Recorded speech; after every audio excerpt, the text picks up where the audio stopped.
Yo, what's going on today, guys? We're back here for another video. Want to do a tier list. I think we're about 2 weeks into Secluded Springs, if not a little bit more, a little bit less than 2 weeks.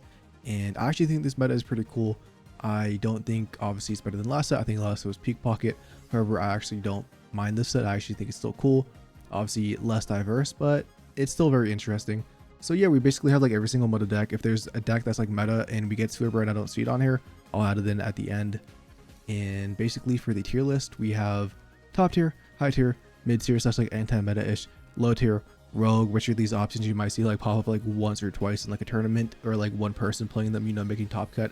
And then we have like the Ultra Ball 5, aka unranked Master Ball and below. And yeah, I think everybody knows what the two top tier decks are, so let's just put those actually at the top so we can basically make the tier list around them, because like those are the two decks the meta is going to basically revolve around.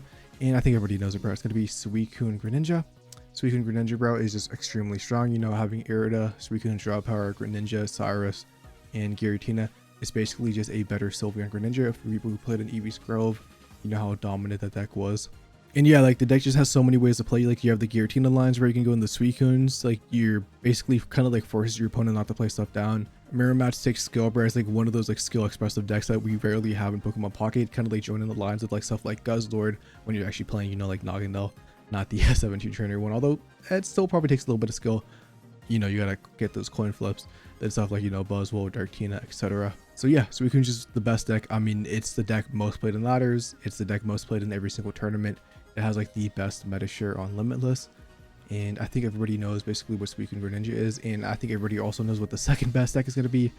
It's going to be Darkina, bro. The LeBron, this deck just never dies. I think the worst placing this deck was ever at was like high tier, maybe in Celestial Guardians, bro, back when Masquerado was meta relevant. But yeah, I mean, Darkina is just good, bro. It beats Suicune Greninja, or like, and not, if not, like, it beats Suicune Greninja. If not, it's like an evenish matchup with like maybe slightly Darkina favored.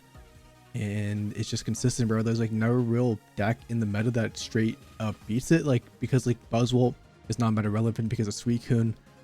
And yeah, like even like Oricorio, bro, like Oricorio isn't that meta relevant right now either, although some people are playing it, but you can easily get around that, you know, with the Rocky helmets. So yeah, I think these are the only two top tier decks right now in the meta. I don't think there's any other deck that I would put in top tier. There are some high tier decks though, so I do want to get into those. First one is going to be 17 trainer Guzzlord. We've seen this just win the latest tour. It was the tournament by Pocket Maz. We just made the meta report. It was won by Nabrix, bro. Shout out to you once again. And not only that, we've seen Eisen have success with that tournaments. We've also just seen Guzzlord, you know, do very good. Has a good matchup in this weekend for the most part, unless they get double Greninja. Has like an evenish matchup into Darkina. And then, you know, just bullies like basically anything that's like not Oricorio. So yeah, it's just a strong deck. I wouldn't put it in the top tier because I don't think it's at that level of power that both Suicune and Darkina is. I still think it's a very strong deck at the end of the day. You know, Guzzlord is a very powerful Pokemon with the addition of Wilbur and having so many trainer cards such as like PCLs and like the potions, because you have so much room without the Naganadel / Nahoko package. You open up ways to just basically let that Guzzlord keep grind coring and have sustainability, where like the other kind of like deck lists were like more aggressive with like Guzzlord as the finisher. This one is more like using Guzzlord to be very obnoxious, grind coring your opponents so that they can never play the game, and then slowly chipping them down, getting a KO, and then having the back Guzzlord be the finisher. The next deck I would like to say is going to actually be the Flareon box. This is the Flareon box with both Flareon EX, non-Flareon EX, and then the Magby. You know, they ramp them up like one Sylveon for that draw power. So this deck can be extremely good into the meta. Like a fast Flareon, like if you can set up like two Flareon EX, bro, you can sweep through your opponent. If not, like a Flare, like a Magby getting sacrificed, a Flareon, and then a Flareon EX after that, can definitely sweep as well. We basically see you do very good in the Suicune, although I don't think it like basically beat Suicune. I think you can Godroll and sweep through Suicune, but if like both players have like a pretty good hand and maybe the Flareon goes first, there's definitely ways for the Suicune to beat Magby. Although it is one of the decks that can do very good in the Suicune. Also, you know, can be pretty good in the Darkina, you know, as you can also pretty much like sweep through them with one shots as well if you can get a Flareon instead of fast. Pretty good in the Guzz if you don't get grind cord and lose the energy like that, because you know you just do a lot of damage. And it's just a very strong deck, man. I mean, there's not really anything like that can just live a Flareon hit, bro. Like if you have the red, or if you have like the red EV bag, you're just gonna sweep through your opponent. You go second of Magby and an EV, bro, and you don't get like hand disrupted, and you actually just like, you know, it's just one of those fast god roll baby decks and can definitely just pop off. All right, and also just because I low-key need to sort out this tier list, I'm just going to speed run and basically put a bunch of decks that belong in Ultra Ball 5 or below. All right, I think for the most part, I think all these decks just have problems and you don't really see them up top. Because like, for example, like Sylveon Magnezone, at the end of the day, you know, fast Magnezone's not that bad, but we have like stuff like Raikou and Magnezone now. Probably like an argument, dude. Like, no, honestly, no. Donphan, just not good, bro.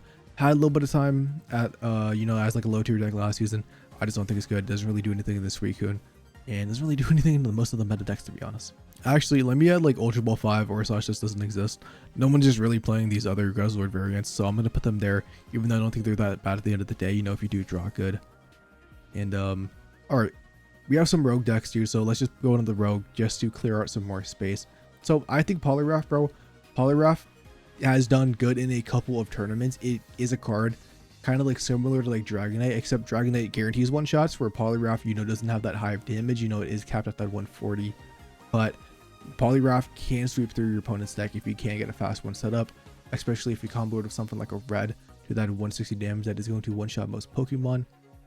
The problem with it is very inconsistent. You need dual energy for it, because you have to have the Mantike, or you have to run dual energy and actually have the energy align. So that is like the one downside to the deck. But Poliwrath, dude, by itself can definitely beat down and charge up a lot of people. Also, like low-key, bro, that is my bad. I should like low-key be zooming this in a little bit just to make it easier to see.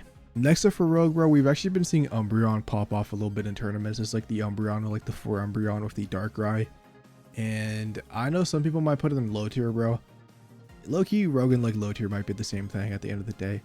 I don't think the Umbreon deck is that good. I've tried it myself. I know it's been getting some top cuts.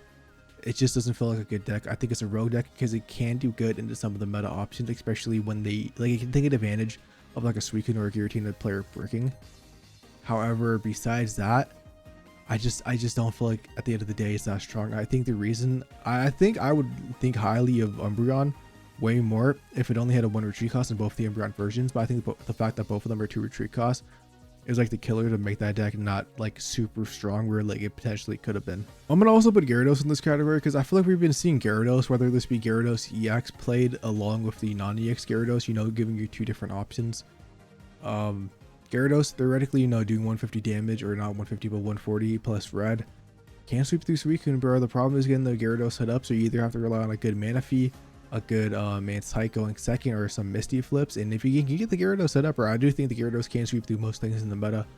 Problem is actually getting it set up, especially when the best deck in the game currently is Greninja, where like 2 Greninja pings front, you don't find that Gyarados or evolve, that Magikarp is just gonna die. I'm not gonna, okay, this is supposed to be Solgaleo with the either dogs or Sylveon. I think Solgaleo can be a rogue deck. You know, if you pop off, get Solgaleo, bro, with red, can hit that 140 damage that we've been mentioning, can one-shot the Suicunes. I do not think it's that good. I honestly, I'm going to respect it a little bit because I do think it's actually better than a lot of these decks in the meta, or like in this Ultra Ball 5 tier. So I don't think it's the greatest thing, bro, but it's been doing good at a couple tournaments, and we've been seeing it here and there. And like, it is what it is, bro. At the end of the day, I kind of feel like Solgaleo just isn't that strong as it used to be for like multiple factors. However, I'll put it on rogue because I don't know, man. You could also argue like Flareon Leafeon, bro, but like at the end of the day, that's also why it just doesn't exist anymore, because nobody just plays this over the Flareon version. And I low-key want to put Mewtwo Giratina because I feel like it was a psyop, bro. Nah, this was bait. This is just straight bait. I don't care, bro. This deck is just not good in my personal opinion. Like, I know there's I forget what Japanese player, I think they made a video on it. It's cool, bro, that they made it. Yeah, honestly, bro, you just throw the Crobats in here too, and I think that does it for rogue. I think that does it for Ultra Ball 5. I think all these other decks, you know, besides Umbreon, because you know we're the other Umbreon, I think we can actually move on to the sauce of the meta. Let's get into some mid-tier decks, man. So I think one of the first mid-tier decks I'm gonna say, I think Dragonite, bro. Dragonite is very powerful. However, man, Dragonite literally sweeps through everything in the meta. It has non-EX Dragonites who deal for Choreo. It is extremely strong with the addition of Pichu and Mantike. Gives you that 2 ways to basically get the energy. Some people run like double Pichu, only water energy. Some people play dual energy with 1 of each. Some people play pure electric with, you know, 2 main types, kind of up to personal preference. I kind of like the dual energy because I feel like relying on the baby Pokemon sometimes, because like sometimes you could like sacrifice like a Sylveon and build up the Dragonite in the back. You know, dual energy sometimes you can break, though that is the downside, but I think you have to play dual energy low key. Although we've seen builders play 2 Pichus pure water do perfectly fine.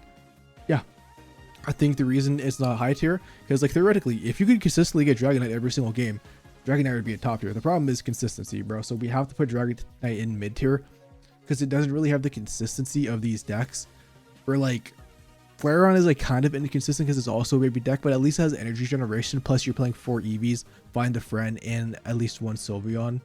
Where like you're only really playing like the Sylveons don't really do anything by draw power, and if you use the Sylveons and don't get the Dragonite, the Sylveons just actually are like liabilities, bro, instead. Next deck I want to put in here, man, is going to be Buzzwole. I think Buzzwole is very strong. You know, when Guzz was being played more, like Guzz is very good into stuff like Dark Tina and Guzzlord, these 2 decks. Definitely loses a Suicune. And it's like people might think like Flareon just like dominates Buzz. No, I think it's actually either even slightly Flareon favor, bro. You know, if they God Roll, obviously, if they God Roll, it's going to sweep through Buzz potentially. But it's not that bad, you know, because Magby is a liability. Pheromosa 2 taps it. And that's like a free KO. And then Buzz with like a red or something, bro. Like if you can't charge it up and they don't, you know, God Roll you or something. So I think Buzzwole is a fun mid-tier deck. I think Buzzwole is actually still very strong. Bad Suicune matchup, that is all that is really there for it. Next up for mid-tier, bro, I'm gonna put like Raikou Pikachu. Raikou Pikachu is cool. You know, like basically Raikou is Aurora, maybe like 1 or 2 Oricorios and like not Elemental Switch. Isn't that, no, not, I mean, yeah, you can play Elemental Switch definitely, but Electrical Core, you know, attack of the Raikous, have that Pikachu for that last attacker that basically one-shots anything in every single one of these decks besides like Guzzlord, because you know the 170 HP probably gonna have damage on it already. And I think it's mid-tierish because I don't think Raikou is the strongest Pokemon. I think the Electric types are cool, and yeah, I think Raikou is alright. I don't think it's broken. I think it's just a mid card, so I'm putting it in a mid tier. That's just all it is. I will put Magnezone because I think the Raikou Magnezone deck is a little bit worse because you are going to be playing a stage 2 deck, and obviously you know you're playing Magnezone, so you don't really rely on rare, you can't like rare candy cheat skip. So if you don't draw the Magnetons, even though you have the draw power of Raikou, the deck kind of just falls apart. Although Magnezone is, you know, strong when it comes on, but I'm gonna put in low tier, bro. Just my personal opinion, because I think the other decks that use Raikou are like kind of better. Speaking about electric decks, man, I think Tapu Koko, either Oricorio or like Tapu Koko's Aurora, I think that deck is pretty strong. You know, say I think Tapu Koko is the best electric type that actually deals with Suicune. I genuinely think that. I think it's way better than Raikou in my personal opinion, because you're doing 110 damage a swing. For Raikou, you know, they can Irida outrange that if you don't have something like a red, or if they have a Giant Cape, you know, like Giant Cape Irida on the Suicune, Raikou can't even 2-tap it. Plus, you know, Raikou's 2 energy, so if you go first, it's way more like liability and harder if you don't have like an elemental switch target. Like Tapu Koko is at 20 for 1, and then also ramps itself up for the 90 in the next turn, which I think, you know, makes Tapu Koko definitely way better. Plus, as I said, it like swings harder in the Suicune, and it also can one-shot something like a Greninja with just a Geo. And because, you know, Tapu Koko is kind of like a solo warrior, like they don't have to place anything else down if they have a Suicune in active spot, which means the Suicune max damage it could do is either 60, 80, or 100, depending on if they have 1 or 2 Greninjas online. So I think Tapu Koko is pretty strong as like an anti-meta deck currently. I want to put these egg decks that I've been seeing play, bro. I mean, we have both of them. I mean, it's literally the same thing. I want to put a low tier, man. I almost want to put a rogue, but like people are playing this for some reason. It does terrible in tournaments, right? It's like a cool meme deck in ranked. Like, I don't even want to respect it. I want to put Ultra Ball 5, bro, but like people are playing it. And you know, like Will Executor EX, sure, man, go do your thing. Scam deck, bro. Anybody who plays this. Next up, we have Darkrai Arceus. I'm gonna put Darkrai Arceus, bro. I'm gonna put a mid tier. Nah, bro, I'm gonna put like top of low tier. And the reason I'm putting a low tier is I know the deck can be extremely strong. The deck is also extremely bricky, because you can have the God Start go second Arceus. The deck feels fantastic. You can go first, start for baby Pokemon, like Professor Research, Pokeball, and only have like 3 baby Pokemon, bro, and that's it. Like, I don't know, man. For me, I played the deck. It was not consistent. I've seen people playing the deck, you know, having a lot of success. I just feel like the inconsistency is just, like, I don't know, man. Like, I don't know why you would play this over just Dark Tina, in my personal opinion. Like, sure, you have the factor of, like, you know, scamming people, you know, getting a fast Arceus, but I'm just gonna put low tier, bro. I do not respect this deck. I'm gonna be 100% honest. I know overall might be a mid tier deck. I don't like it, bro. I really don't think it's that good. I also would rather just play either Tapu Koko or Arceus, which, you know, I actually don't even see play, so I don't even know why this is on the list. I think this was like a last season thing, or like I think it was whatever the season, bro. With no, yeah, it was a last season thing. But I'll just put that also low tier because, you know, people aren't really playing these together. I guess I actually would respect them more. But I think honestly, I think Arceus like Oricorio with like this Aurora, bro. I would rather just play that over Darkrai Arceus. I just think because you have the access to the electric cards, I just would rather play that. Besides that, dude, like mid tier, I'm gonna be honest, we have stuff like Rampardo, like just the Rampardos decks, bro. Rampardos, not like, I don't know, man, like they just do Rampart, like they just do Savali things, whether that be Rampardos, bro, the Pichu God rolling, or the Zeraora, bro, like elemental switch, and they just God roll your opponent, man. Like I think the Oricorio version is like kind of like low tier. I think the version of like Zeraora is kind of just being like better, because they're playing like 2 Savali, 2 Zeraora, bro, no Pichu, and that's it, like an elemental switch. So I think that's just better, bro. And like Rampardos, bro, if they God roll, man. I'm also gonna put Charizard, bro. Hot take, Zard, he just does Zard things. Don't think it's as good as Dragonite, but if Zard, you know, fast Zard, bro, it's still gonna be annoying for most of the decks. So I'm gonna always respect, like these are the decks where like you just draw good, bro, and you just sweep your opponent still. Like no matter, I feel like until like there's just a better Savali card, these are the type of decks that are always just gonna be kind of like not like super meta relevant, but you're gonna like see them in tournaments. Like for example, 2 Savali Rampardos just popped off, got like 9th and 10th at the recent biggest tournament of the season. Nobody's playing that shit before, bro. So it's just one of those decks that just are gonna be there. Charizard is just Charizard, bro, at the end of the day. Next up we have Espeon, bro. I'm gonna put Espeon low tier, man. I am gonna be honest, bro. This deck sucks, and the reason it sucks is basically every deck meant to beat Suicune just beats Espeon harder. And for example, Darktina is meta relevant, second best deck. Guz is very strong. Flareon is very strong. Even stuff like Dragonite, even though like Dragonite, like you are gonna be more consistent than them, bro. If they get a fast Dragonite, bro, you're a goner. So I'm gonna put Espeon low tier. Maybe at the end of the day, bro, it is mid tier, but like it's had a bad, dude. It has a bad fall off in the recent tournament, bro. I had a 30% win rate. It's just a god awful. We have Greninja or Oricorio. I'm gonna put it like mid tier because I think, you know, Suicune is just better, but I think it's like anti-meta-ish, bro. Like it can do good against stuff like Darktina, Guz, and Flareon. And that's just why I'm gonna put a mid tier, bro, because I just think it can do good against the top tier decks. And then, like, you know, obviously like the other mid tier decks, like Savali's for example, doesn't do as good into, but it can't. It's an anti-meta-ish deck. It's gonna counter the top tier / high tiers. We have Altaria, Savali. I'm just gonna put Ultra Ball 5. I probably should just put this in there. Everyone kind of just realized it sucks, bro. Like there's just no reason to play this. There's no reason for you to have 2 stage 1s that basically do the exact same thing when you could just have Savali and be way more consistent. Yeah, so I think this is my final tier list, bro. I don't think I'm missing any deck. If I'm missing a deck, or if there's any changes that you would personally make, like for example, like do you think Espeon is mid tier? Do you think it's low tier? Or like, you know, if there's any decks you think I basically play strong, let me know in the comments, bro. At the end of the day, this is my personal opinion on the game, and please don't crucify me. Peace out. Have a lovely day as always.